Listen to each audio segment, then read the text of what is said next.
Bonjour à tous, Olivier de Poupiscou, j'espère que vous allez bien. Nouvelle vidéo, on fait suite à l'interview avec Sabrina. Bonjour Sabrina. Bonjour.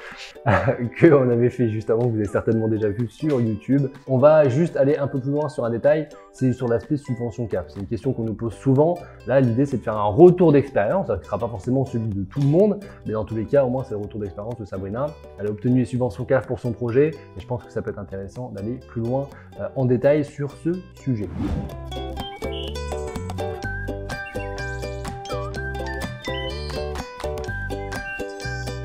Du coup, est-ce que tu peux nous dire déjà dans un premier temps comment s'est passé justement prendre contact avec la CAF jusqu'à déjà l'obtention du dossier que tu devais remplir? Alors je leur ai envoyé un mail tout simplement au tout début de mon projet. Alors, mon souci c'est que ça a été très long pour avoir une réponse. Du coup c'est un mail quoi, t'as pris le mail que tu avais sur internet, sur la CAF voilà, du coin okay. J'ai expliqué mon projet, j'ai laissé mes coordonnées.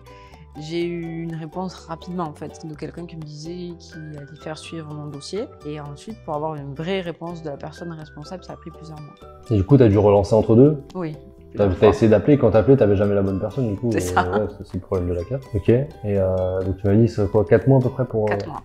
Donc 4 mois, mais t'as quand même une réponse du coup à ce moment-là par mail? Oui, elle me dit qu'elle me rencontrera, mais pas tout de suite parce que bon, y a beaucoup de choses en cours. Donc elle me propose un rendez-vous de plusieurs mois après en fait. D'accord. Et du coup, quand tu vas à ce rendez-vous, c'est quoi l'échange? Qu'est-ce qu'il dit? Donc elle m'explique que je rentre dans les critères nécessaires pour avoir la subvention. Elle m'explique comment cela va fonctionner, elle me donne le dossier à remplir, ça se passe très bien, ça dure 3/4 d'heure, c'est très clair, très agréable, parfait. Je repars avec le dossier que je remplis et que je renvoie rapidement et que je fais au nom de ma SCI. Sur son conseil? Sur son conseil, parce que à ce moment-là, c'est ce qu'il fallait faire. Et en fait, a priori, entre-temps, les règles ont changé. Et quand je suis passée en commission, ça a été refusé parce que j'étais sous le nom d'une SCI. Donc j'ai dû refaire le dossier au nom de l'URL. Et là, il y a eu le Covid au milieu, il y a eu les vacances, donc ça a été reporté. Au lieu de passer au mois de mai, je suis passée au mois de novembre. Et du coup, suite à ça, tu as eu la réponse assez rapidement après Le lendemain, au téléphone, de façon officieuse. Et par courrier 6 semaines après. D'accord. Donc tu as le courrier, c'est quoi les étapes ensuite pour justement commencer à obtenir les fonds de cette subvention? Alors une fois qu'on a le courrier, il suffit d'envoyer les factures du matériel ou des travaux qu'on a effectués. Ils prennent en charge le second œuvre, pas le gros œuvre, mais le second œuvre, donc l'électricien, le plombier, tout ça, ça a été payé par la subvention CAF, ainsi que le matériel. Okay. J'envoyais les factures une fois que je les avais payées. C'était ça le petit problème.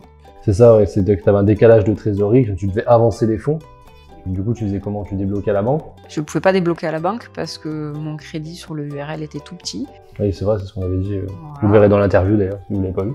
On m'a prêté de l'argent en fait. D'accord, un prêt familial pour que tu puisses avancer les fonds et qu'après tu rembourses. Exact. Dans le montage du dossier, tu as eu des difficultés particulières ou c'était assez clair? C'était plus ou moins ce que tu avais déjà préparé pour l'ouverture de ta structure au final? Non, pas de difficultés particulières, c'était les mêmes documents à peu près que ce que j'avais eu besoin pour la banque. C'était facile à remplir, c'était directement sur internet et non, c'était pas compliqué. Au final, la difficulté, c'est juste le temps en fait. Oui. Est-ce que tu as eu des blocages par rapport au fait que, parce que je sais, j'avais déjà eu des échos par rapport à ça, c'est que des fois pour la subvention CAF, il faut par exemple ne pas encore être déjà propriétaire du bien. Est-ce que toi tu étais déjà propriétaire quand tu as fait ta demande de subvention? Il n'y a pas eu de problème par rapport à ça? Il fallait pas que je sois propriétaire, oui c'est vrai. En fait, il fallait pas que j'ai commencé les travaux, pas que j'ai acheté et pas que j'ai commencé les travaux. D'accord. En plus, le décalage avec tous ces mois, c'est aussi problématique par rapport à ça. Après, on peut demander des fois des dérogations, hein, de pouvoir commencer les travaux quand même.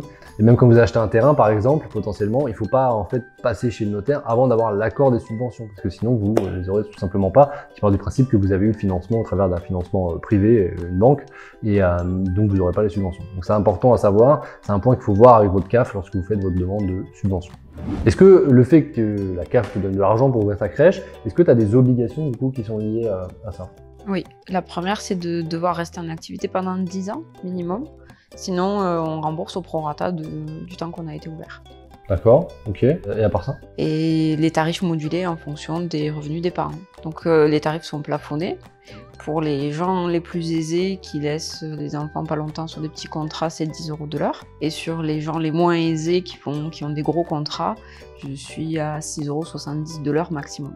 Donc en fait, tu as un tarif qui est modulé à chaque fois, sur chaque peut-être tranche horaire et selon les revenus, quoi. Donc c'est pareil, là tu es à 10 €, mais au final, Est-ce que tu connais par exemple le prix pour la 3e tranche, enfin la première tranche, ça dépend dans quel ordre on prend, pour les moins aisés en tous les cas, pour les plus petits contrats par exemple?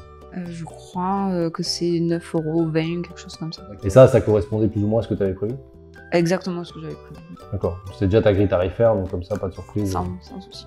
Voilà tout pour cette vidéo, je pense qu'on a fait le tour. L'idée c'était de vous faire un partage d'expérience, je pense qu'il a été intéressant pour les personnes qui souhaitent se lancer dans le parcours pour obtenir les subventions de la CAF. Merci en tout cas pour ce partage d'expérience. De rien. Si la vidéo vous a plu, n'hésitez pas à la partager à d'autres personnes qui souhaitaient se lancer dans la création de leur propre micro-crèche. Vous savez qu'en description, vous avez la possibilité d'avoir une formation offerte. Vous avez également notre guide des 6 étapes pour ouvrir votre propre micro-crèche. Dans tous les cas, je vous dis à très bientôt dans une prochaine vidéo. Je vous souhaite la réussite dans votre projet. À bientôt. Au revoir. Au revoir.